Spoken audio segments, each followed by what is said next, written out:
What up, brother?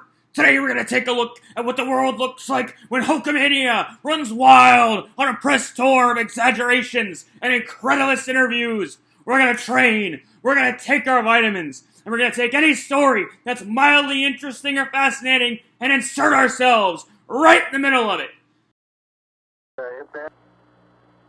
That's one small step for man, one giant leap for mankind.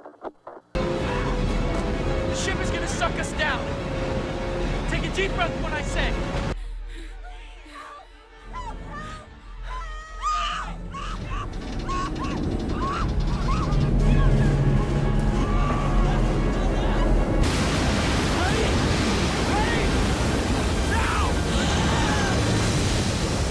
I'm fighting for life, brother.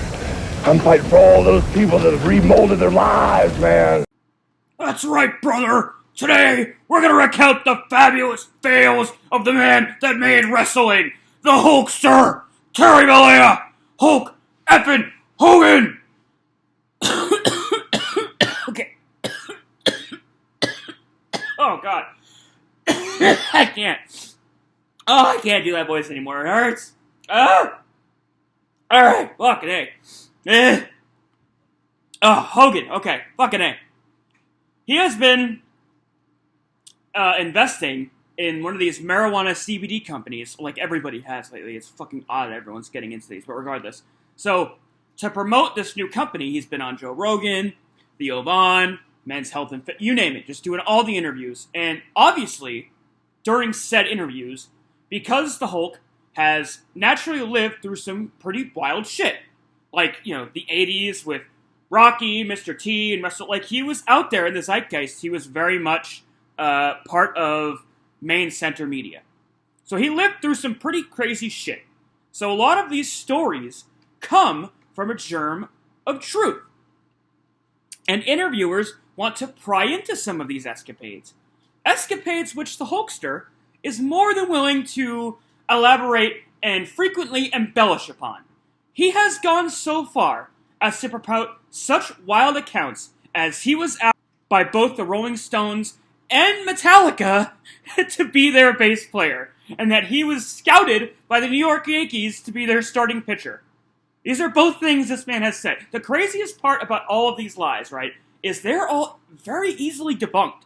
Like, even the smallest amount of research proves these absolutely egregious allegations as nothing but fucking falsehoods. Just phony baloney bullshit. You'd think that a celebrity of this stature, one that has spent the past 50 plus years in the public eye, would be cognizant of the fact that people can check on this shit. Like anyone with the smallest amount of humility would think, well, I better be on my best behavior because this interview is going to be on camera and live on the internet for forever and millions are going to watch it. But fucking nope! Not Hogan! He just fucking shoots off at the hip. Fucking pew, pew, pew, pew, pew. Just whatever, you know, albeit elaborate conceptions his brain can fucking conjure. You know, him and fucking Colonel Sanders were roommates in college, and he actually stole the KFC secret recipe from him. And, you know, he was asked to be the host of the show Survivor, but nobody would believe anyone could be stranded on an island with him and actually survive. And fucking Superman owns a pair of Hulk Hogan undies. Like, fuck, in Hulk's mind, he is the most interesting man in the world. Unironically. It's fucking like absolute narcissistic psychobabble. And so, today, we are going to examine some of these lies and the obvious truths behind them. So, what you gonna do when a shit-talking squirrel runs wild on you, Hogan? Let's just dive into it, brother.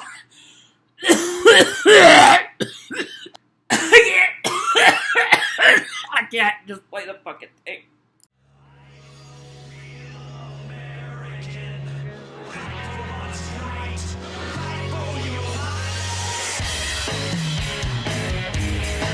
Once I got back to Connecticut, when I was living up there after I'd been fired and I came back to work in 84, down the street from me, Cyndi Lauper lived. So I reeled her and Dave Wolf in. I said, let's recut some music because I knew Rick Derringer, Rock and Roll Hoochie Coo. You guys didn't even know these songs. I heard the name. Okay, well, he did Real American, my theme song. But anyway, I get Cyndi Lauper and Rick Derringer. We recut Land of 1,000 Dances, recut a couple songs, Rock and Roll Hoochie Coo, and I can't remember something else. And brought Simon Cowell over to produce it. And it went platinum, bang. So then we decided, let's do another wrestling album called Pal Driver. Brought Simon Cowell over, boom, produced it, went platinum. He never left. And Simon stayed here because he started working with the WWE. Fast forward, I go to an award show in the UK, and who am I presenting with? A lady named Jerry Hall, who was living with Mick Jagger at the time. So the bass player just quit. So I said, oh my God, I quit wrestling in a heartbeat to be in the Rolling Stones. The fact that he thinks he can just drop out of wrestling and then just boop, hop on a plane and become the touring bassist for the Rolling Stones. Deluded isn't even the word. This is just the tip of the iceberg, guys. Get your fucking popcorn ready. Holy shit, this guy. You know? Yeah, fuck yeah. So she asked me for a bunch of merchandise for her kids, you know? And I said, oh yeah, I can send you whatever you want. And so there was my aunt. I said, oh, by the way, I used to play bass. Could I send your husband a tape? You know, I'd love to be in the Rolling Stones. She said, yeah, send me the tape. Sent the tape, never heard a word. Okay. Wow. Fast forward, Metallica needs a bass player, right? I go, holy smokes, Metallica. I could be in Metallica. I did an audition tape, put a tape together, sent it to the band, never heard a word from them. Damn. But that was it. They don't even respond. No, they Well, didn't, dude, I was Hulk Hogan too, man. I was a Yeah, champion of the world. but- They didn't even call me back. The Stones are the biggest band in the world at that point, for sure, right? Yeah. Like the bar's pretty high. Oh yeah. So But I mean, you how- can shoot for the you you have to. stars. I like how even the hosts are trying to like real Hulkster back down to reality. Like, they were the biggest band in the world, you know, and you're not even a musician. The irony being like, okay, so imagine Lars Ulrich pulling Hulk Hogan aside and being like, hey Hulk, let's headline WrestleMania this year, you and me. What do you think? Like, what? Hogan would laugh him out of the building because it's ridiculous. The idea that a guy who has, like, little more than a kid's album of experience decades ago, by the way, actually believes he should be on the same stage as the biggest bands in the world. Yeah, I can't even express how stupid that is. But he believes it. Because he's a narcissist. Part of me almost, like, admires his ability to, you know, quote, shoot for the stars, as he puts it. Like, that mentality, that drive is probably what helped him become a star. But I also find the proposition of him legit thinking he had a chance to play in either of those bands offensive. Like, mildly offensive. It would be funny if his thick-headedness wasn't so fucking infuriating. Were you talented enough to do it, you think? Do you think they saw it? I don't know. I know anything the Stones played, I could play. Yeah. Metallica, A little more difficult. I could play almost everything they played.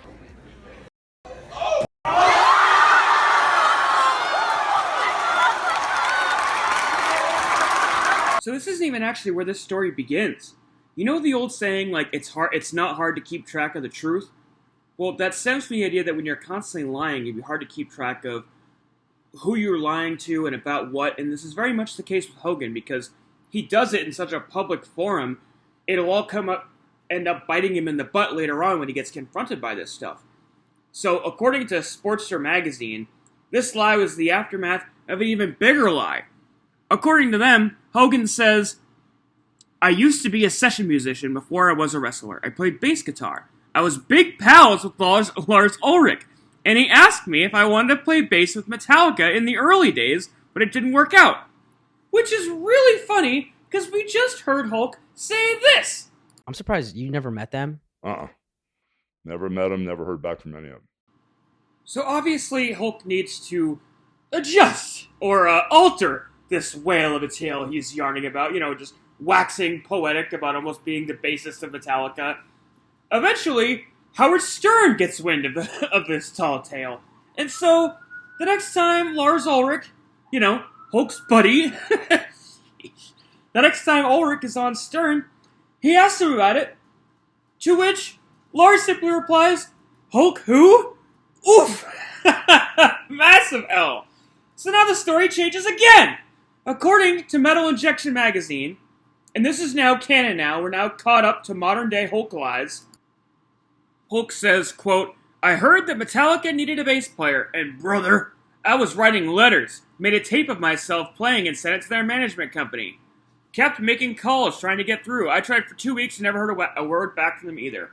Well, ladies and gentlemen, through sheer will of my own, I was able to dig up said audition tape. This isn't a bit either. This is the actual tape that Hogan sent to Metallica. I'm not going to play a lot of it because, oof, it is not good. But let's sample a little bit of this delusion that Hulk thinks that he's so good enough he could be in Metallica playing. Bass solo, take one.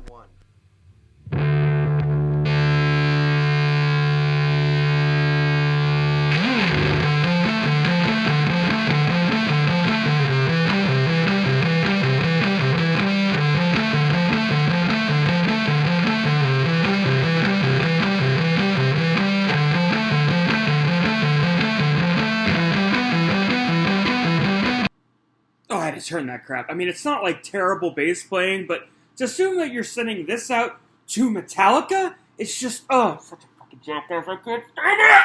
Ugh. And he's told this story several times. There are a bunch of clips out there of him talking about how he almost got in or fucking whatever.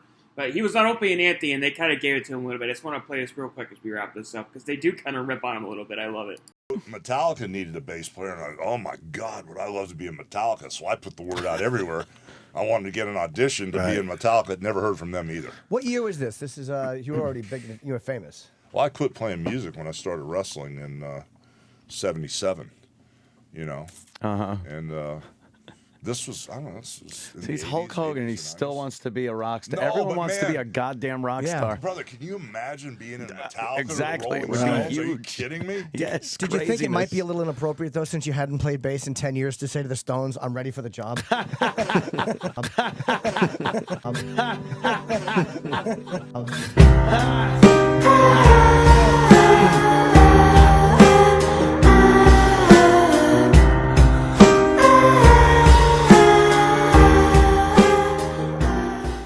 Where through all those surgeries, the doctors are just banging me with these pills and different things. And the thing that stopped me, the thing that shut me down completely, where I said enough's enough, is when they hit me with the fentanyl stuff. So I take everything Hulk says kind of with a grain of salt, but if he really did struggle with fentanyl, my heart goes out to him. It's one of the most difficult things you can ever go through as a person getting off any substance. I'm in recovery myself, and it's not only a physical battle, but a mental one. It will test your character. It will, as a human, it's one of the most difficult things you can endure. And so if he actually did fight that battle, I commend him. My hat goes off to him for winning that. But, you know, as we'll see here, some of these details make me question how authentic this story actually is. But with that, let's hear what he has to say. They almost killed me with that stuff. So that's when I said, I'm done. You know, and I didn't even know they gave it to me. But morphine and Dilaudid and none of that stuff worked on my back. I'd had so many surgeries. If I just moved, if I say I'm just barely moving my little finger, I just moved my leg that much, I'd just scream like a wounded animal. Because everything was so torqued. And then there's one night when I don't know what I was taking. I guess they had me on the fentanyl things you stick up under your gums and the patches on my legs and the lollipops. Remember one night my body just completely torqued. My head and shoulders were facing the opposite way. And it took a bunch of EMTs to get me out of the house, and when I came back, I said, that's it. I'm done. The lie detector test determined that was a lie. So obviously Hulk's head didn't spin around to his back. Like, because if it did, he'd be fucking dead. Like that. Remember the chick from The Exorcist? Jesus Christ, who lives and reigns with the Father and the Holy Spirit.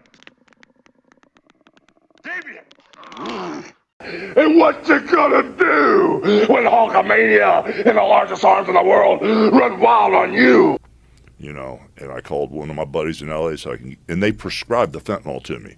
And the insurance didn't cover it, so it was $2,000 every 2 days. Okay, our healthcare system is absolutely broken.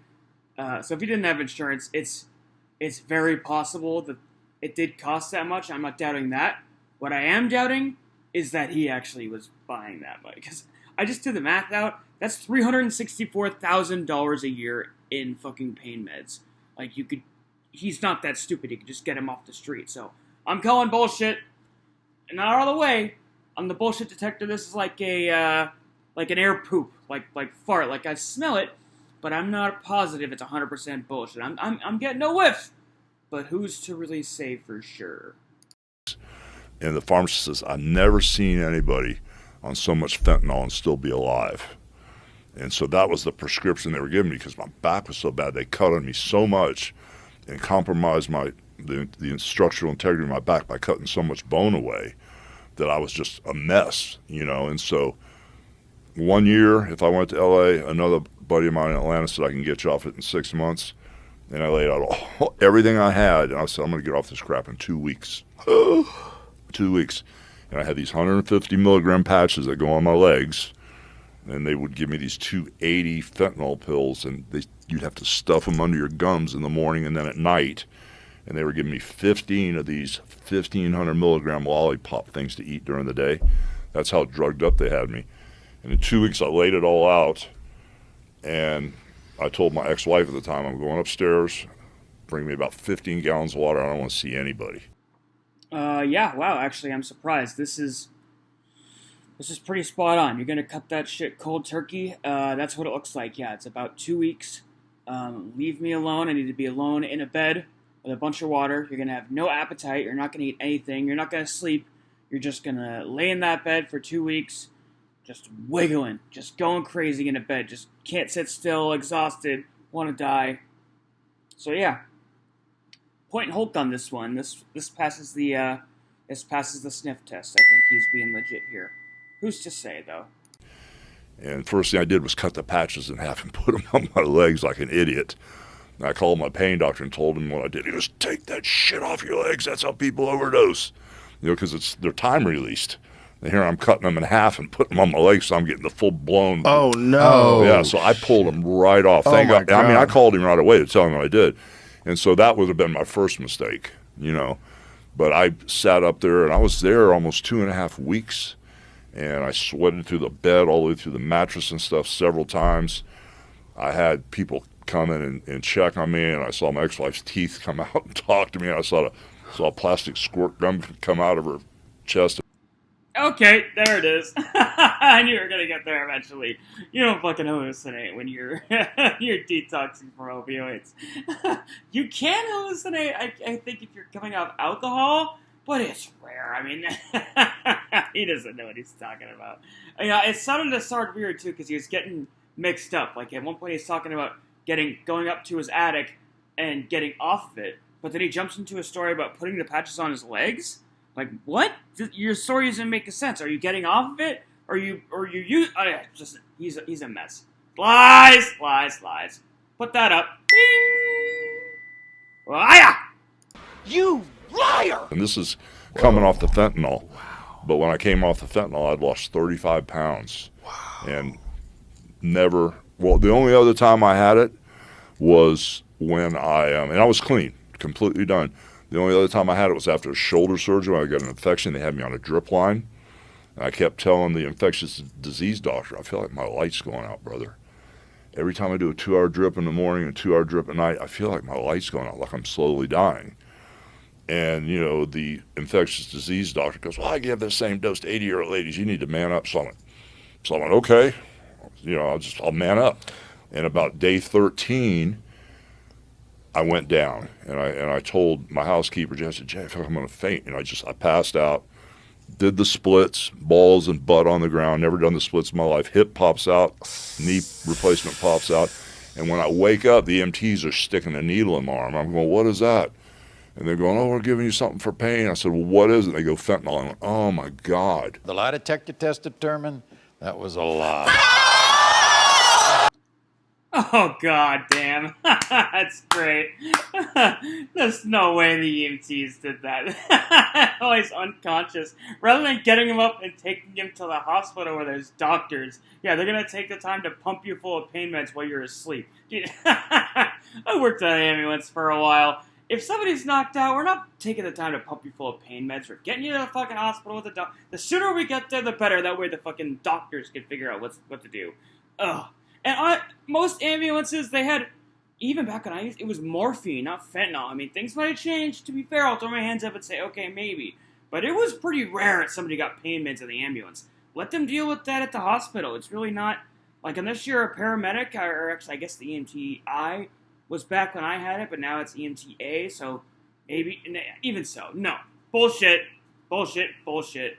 You're not going to do it while you're asleep. No, this is all wrong. Didn't happen. So they shot me up with fentanyl. I didn't even know it, but I didn't get back on the train again, you know what I'm saying? But since then, you know, after having 25 surgeries in 10 years since then, when I drink my coffee in the morning, if I'm really, really hurting, I'll eat 2 Tylenols.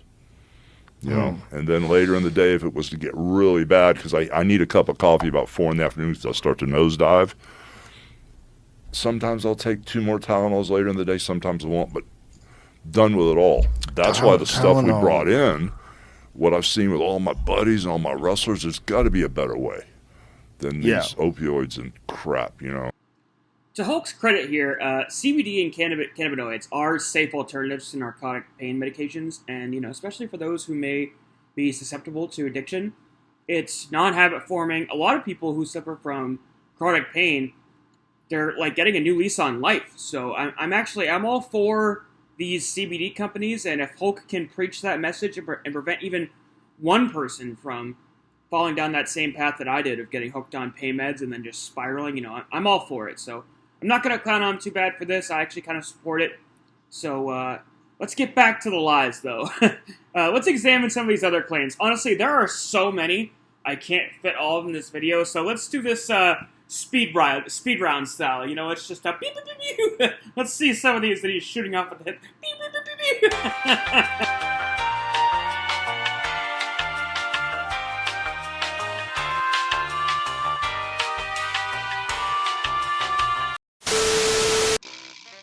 All right, we're going to fire these off. Before we get going, I just want to give a shout out to the Twitter account Alan Cheapshot. He has a whole Twitter thread, or I think it's called X now or whatever. But there's a whole thread of these. I'll leave links to the description if and when that's something you're interested in. But yeah, that'll be there for you to check it out if and when you so choose. The wrestler director, Darren Aronofsky, offered him the lead role 3 times. Hogan claims he turned it down because, quote, he didn't deserve it. And the lie detector test determined that was a lie. Aronofsky categorically denies that Hogan was ever considered for the role. That's awesome. Hogan claims he was banned from Letterman because he stopped Letterman from hitting on Linda Hogan. The lie detector test determined that was a lie. Hogan has appeared on Letterman many times. Hogan, in his autobiography, claimed he batted an unheard of .714 in the Little League World Series. And the lie detector test determined that was a lie. In fact, it was so unheard of that to this day, the Little League has no record of Terry Bollea, aka Hulk Hogan, ever playing in its World Series. How about that? Back to Hogan's autobiography. Man, this thing must just be cover-to-cover fucking slander. In Hulk Hogan's autobiography, he claimed that Elvis was a huge fan of Hogan before he joined the WWF. The lie detector test determined that was a lie. He did work in Memphis in 1977. However, Elvis died in 1977. Fucking jackass.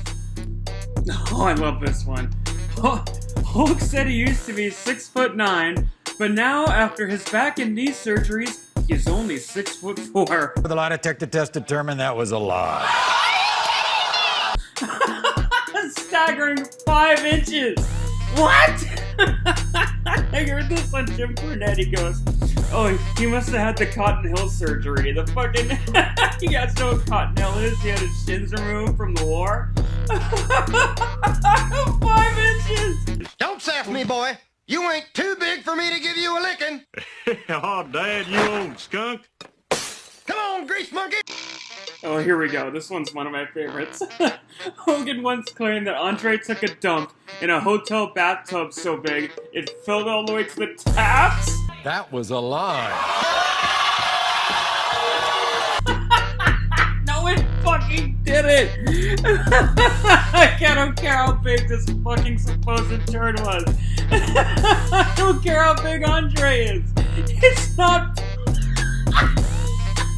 bathtub full. No fucking way. It's so fucking funny to me. There's like those videos out there of those bartenders making like party juice in their bathtub. Dumping like fucking a bunch of fucking ice and Hawaiian punch and like 6 liters of fucking vodka in there.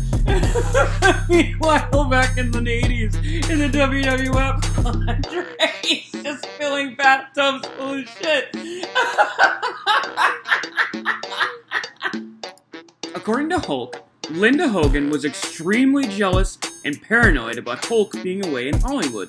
Because of her, Hogan had to pass up on a film role opposite Pamela Anderson at the height of her fame, and before that, the lead role in Highlander. Get fucked, bro, come on. You were not asked to star in Highlander. Get the fuck out of here. The lie detector test determined that was a lie. There can be only one. I'm fighting for life, brother. I'm fighting for all those people that have remolded their lives, man. According to Hogan, on the set of Rocky III, Sylvester Stallone was a really good sport because if word had gotten out that Hogan had power slammed Sly so hard that blood squirted out of his mouth on impact, Hulk would have been blacklisted from Hollywood. The lie detector test determined that was a lie. I sure enough can break your back.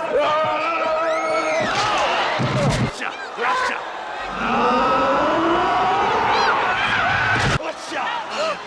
Holy smoke, open the gods, here we go, baby. Lights up, meatball. Hogan claims he was blackballed from Hollywood because he turned down a gay producer's advances in the 1980s. FYI, the footage we just watched was filmed in 1981. The lie detector determined that was a lie.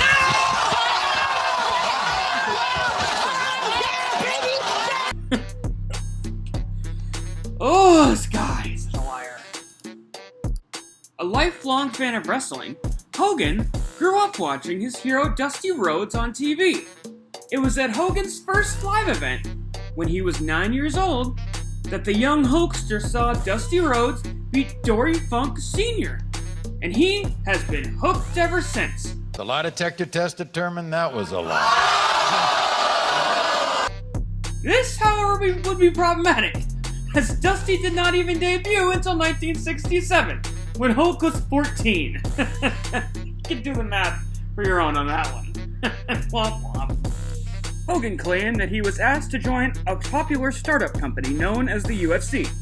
While UFC wasn't nearly as popular as it is today, Hogan said he wouldn't have joined because, quote, guys get beat up when the fight should be stopped. The lie detector determined that was a lie. Yeah, that's absolute bullshit, dude. The UFC was founded in like 93. Hogan was like just starting the NWO. There is zero chance that's fucking true. You little liar! Stop little lying, you little liar! Woof! In high school, Balea never wrestled, except for one day where he claimed his gym teacher, also the wrestling coach, made him wrestle a recently graduated champion of champions. Not only did Balea pin him, but he also pinned his gym teacher right afterwards. It's just one of those fucking stories that, like, only those, like, impulsive liars tell. Like, what do they call it when you have the, pathological? It's one of those pathological lies that you hear, like, that one guy who always fucking has to one-up you. A one-upper will tell. Oh, that's gross. He's one of those. He's a one-upper. Ah, damn. Hogan says he used to fight pride fighters in the 70s. Oh, the lie detector determined that was a lie. Pride Fighting Championships was founded in 1997. Hogan was an all-state pitcher in high school, and that he was scouted by both the New York Yankees and the Cincinnati Reds. But an injury prevented him from signing with either team. The lie detector test determined that was a lie. fucking ball of crap. What? Oh, this one's fucking great. Hogan said this about how drawing the Pope at the Silverdome. The Pope, God bless him, only filled 80,000 seats. But it was okay. I got preaching the gospel in the ring that day, brother. So whoever came out there got their dose. Oh, what a fucking... I can't breathe either. Jesus, goddamn. Pun intended. Hogan claimed on an episode of Hogan Knows Best that the reason he didn't get the offer for the George Foreman grill was because he was out picking up his kids from school. The lie detector test determined you're telling the truth.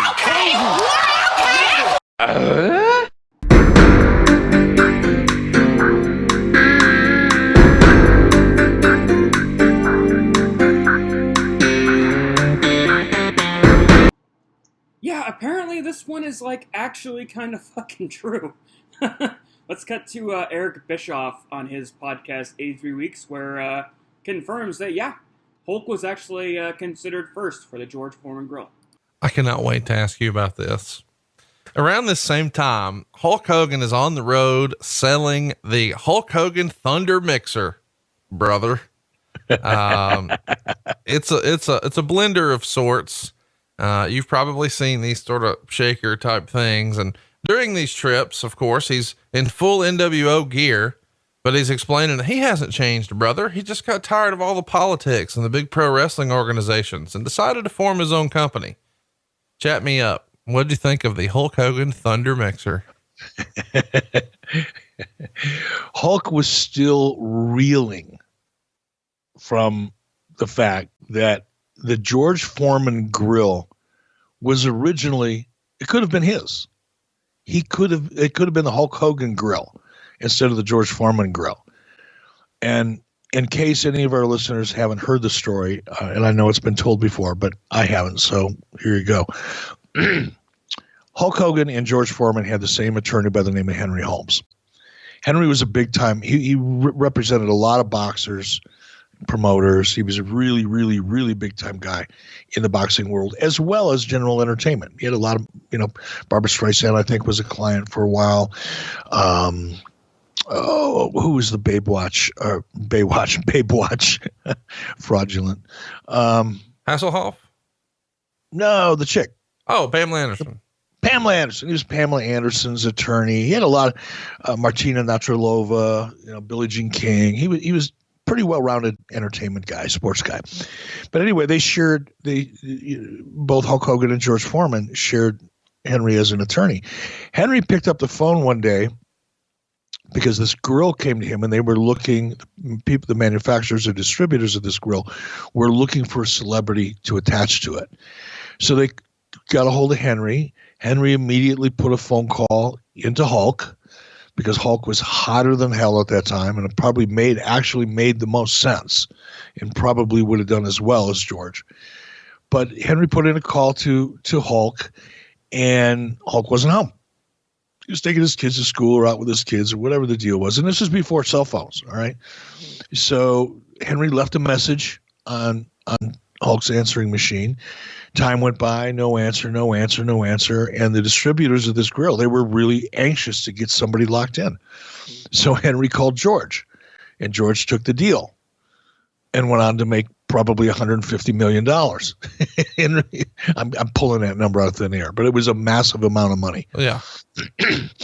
And Hulk just, to this day, he'll joke about it, how, by just missing one simple phone call, he lost out on an opportunity to, probably make between $75 and $125 million was the real number.